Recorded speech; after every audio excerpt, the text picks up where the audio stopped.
Hey,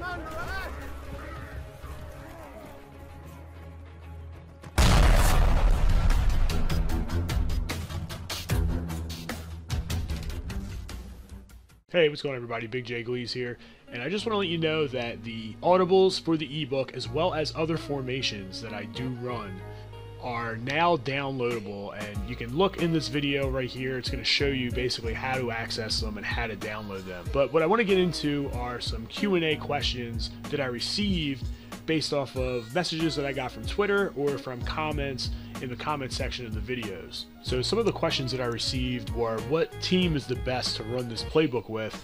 And really, it's up to you and how you decide to play. I feel as though a quarterback like Russell Wilson is good enough to make a majority of the throws. He once in a while will, throw the ball into the dirt on some slants. Deep skinny posts, sometimes he doesn't throw 100% properly. You don't need a mobile QB for this offense, and that's something that's good about it. But me personally, as a player, I like to have a mobile QB just in case someone drops back all of their players in, zones. So for me, I'm always going to use a mobile quarterback if I'm playing against good competition and I'm playing somewhat seriously. If you don't mind not having a mobile quarterback, someone like Peyton Manning would probably be the best because he can make all the throws. So Denver's good. They have a decent running back, and I feel as though that offense is very good. Quarterback makes all the throws. I mean, you can't really say much else about it. Another good team for this offense would be Dallas. So if you want to use Dallas and run this offense, they have an amazing running back. Romo puts the ball basically on the money as well. He's very good. He's somewhat mobile. The defense stinks. So if you're willing to play with that defense, you can play with that team. I've used Colin Kaepernick and the 49ers running this offense. He does throw the ball a little bit worse than Russell Wilson, but again, San Francisco is a viable option. As long as your QB is basically as good as Russell Wilson or better, I think you'll be okay running this offense. So another question that I was asked is, how come I'm not running these plays against dime sets and quarter sets, against like corners? And the reason why I'm not doing that is because most people don't play that way. The run game is so heavy in this game that you're going to play against people that run 4-4, 4-6, 4-3, and some type of variation of 3-4. So that's really what you're going to see. You're also going to see a little bit of nickel 3-3-5. Maybe once in a while someone will run some type of dollar set. But for the most part, you're really not going to see a whole lot of, defensive backs on the field.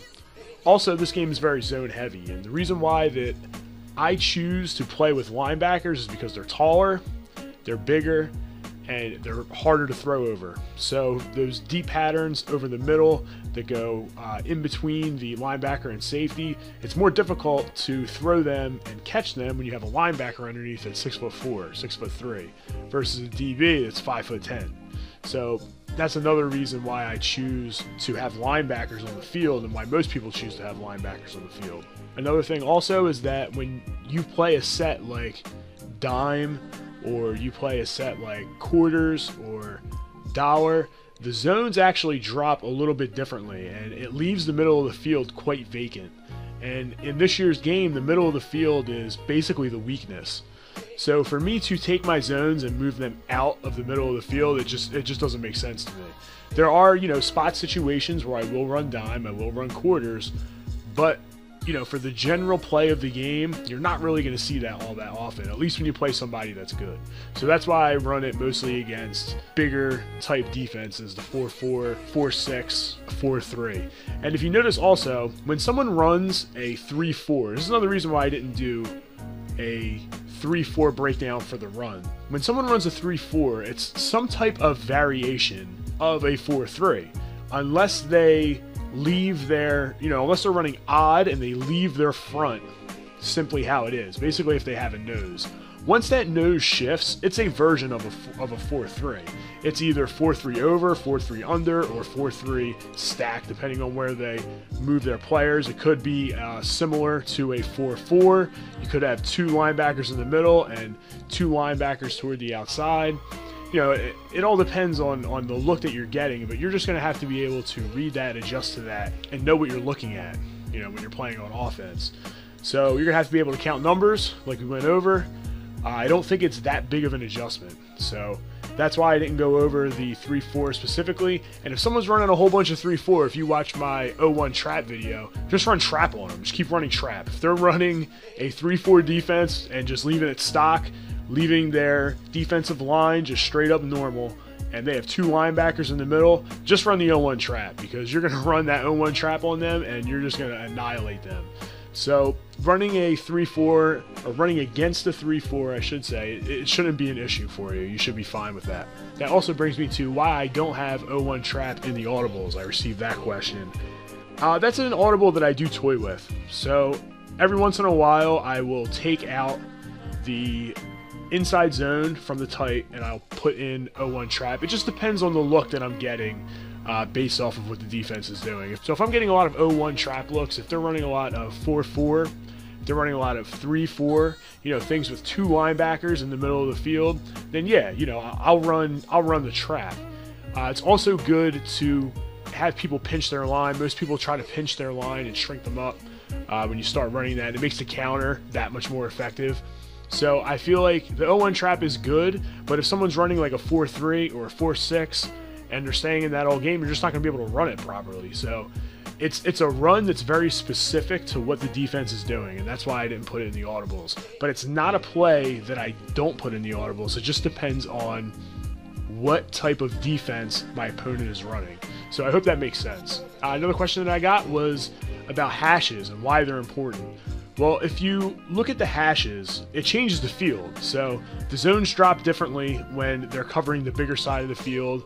The routes run slightly different when they're running to the big side of the field versus the smaller side of the field. The distance in which the quarterback has to throw the ball changes. If they're on the short side, the distance is shorter. If they're on the big side, the distance is longer. It's a longer throw. So all of those things need to be taken into consideration when you're, play calling. And that's why when I went through and I broke down some of these plays, the setups change based off the hash. And for those reasons that I just, went over, that's why the things change the way that they do. So the last thing I want to go over are other sets that I run. So I do run the twin tight end. Some plays that I would like to highlight here are the PA Power O. That is one that's in the audibles, as well as the fullback dive, the halfback counter, and the zone weak. And the zone weak and the counter basically work off of one another. So the counter, it's a very good run that goes outside right. That's also where the strength is of the offensive line. So when people load up on the right side, I audible quickly and snap the ball to the zone weak. All right, and basically it keeps the defense honest. They can't heavily play the counter side. Also, the counter is a good run to run to the left, and to do that, all you have to do is press the right stick to the left. So I run this. You'll see all the audibles set up for it. In the in the shotgun, I do run the U-trips. It's pretty good. You'll see some of the audibles that are set there. One play that is not set is the double unders, which is a good play. That corner ball usually gets open. It's a little bit extra deep there. Let's see. Verticals is a pretty good play. That's not in the audibles. The PA fork, the B receiver, outside receiver does get open as long as you have some type of route that goes over the middle to pull down zones. So that is something that I also run. I do not run any of the empty sets. I just don't run empty. It's just not something that I feel comfortable running. It's not something that I've ever ran. I've never ran empty sets. The only time I ran an empty set was Madden 05 with the bunch tight or 5 wide tight, whatever you want to call it. That was the only time I've ever ran an empty set. And the only reason why I ran it was because you could still block out of it really well. The reason why I don't run empty sets is just because you can't block out of them. So I don't like something where I'm a sitting duck, and that's the way I feel in those sets. Another formation that I do run is the big. I run the big. The slam is decent. The halfback off tackle is the best run. And there are a couple other plays you'll see that they're all in the audibles. They're all set because I have like a corner ball, a route that goes over the middle, that goes underneath the deep safety and over the linebackers. All the routes that we basically went over, but they're just in different formations. And I also do run the weak and the weak is very good. The halfback lead used to be a really good run, but I don't like the way that it runs actually in this game.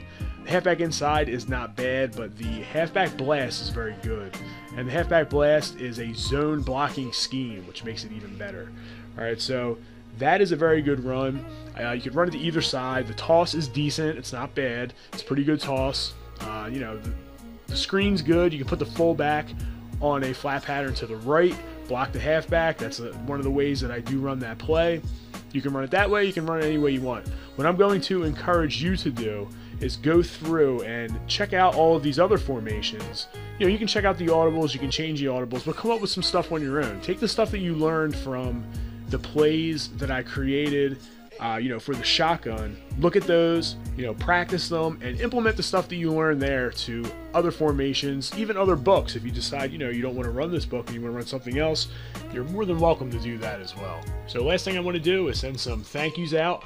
And the first thank you I want to send out is to Ballhawk, who is a tournament player who I actually played in the first tournament of the year. It was like, you know, probably 2 weeks in, maybe a week and a half. I don't remember exactly how long it was. I think it was about 2 weeks.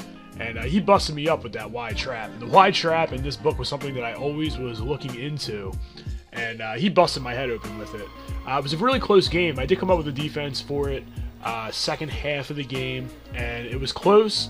I threw an interception early in the game, and he wound up with the win. I actually had the lead with about 30-something seconds left, kicked the ball off to him, and he ran the wide trap on the first play, and Eddie Lacy busted a tackle, and he ran it right up the sideline and got in field goal range, and kicked the field goal and won. So, Ballhawk, I want to send a shout-out to you. Thank you. Making me better, making me a better player. I also want to thank my boy Ronnie, Cyrus the Virus. We've you know, been playing forever. So a lot of the stuff that, you know, we work on back and forth, you know, we both have a lot of impact on the way each other plays. More so him than me. He has a lot more time than I do to be playing. So, you know, he's a really good guy, and he's really been, you know, great to me personally. So I want to thank him. Also, the Gamers Lab. I want to thank you guys for allowing me to, one, post content on your site, and two, allowing me to guest post on your YouTube page. After I guest posted on your YouTube page, I actually earned 300 subscribers in the span of about 2 weeks. So that was really, you know, awesome. So we were able to work together, gave them some content for their website. I also, you know, got some subscribers from it. It was a very, you know, mutual thing. We both benefit from it. It was very good, and I thank you guys for that. And just, you know, for being around for so long. I mean, that's one of the message boards for Madden that I've been on, you know, for a long time. If you want to check out the video that I did make for the Gamers Lab, if you haven't already, I'll put the link down in the description below. And last but not least, I want to thank all of you that subscribe to the channel, give me feedback, ask questions. You know, I do this to help you guys out, so I'm very appreciative that I get feedback and that I get, you know, likes on my videos. People watch the videos. I'm very appreciative of that, and I know that people don't have all day to be sitting around, you know, watching videos on, you know, on YouTube. But the fact that you take the time out to watch, you know, my videos, I really find that pretty friggin' awesome. All right, so thanks to all of you. Thank you so much. All right, so that's it. It's Big J Gleez signing off. If you have any more questions about this ebook in particular, just leave a comment right down in the comment section. I'll be happy to address all of those questions. It depends on how many I get. Most I'll try to answer through text. You know, I'll reply to your message. But if, you know, if I get like a boatload of questions, maybe I'll make another video. I don't know. We'll see. So again, thanks for checking in. It's Big J Gleez signing off, and continue to game strong.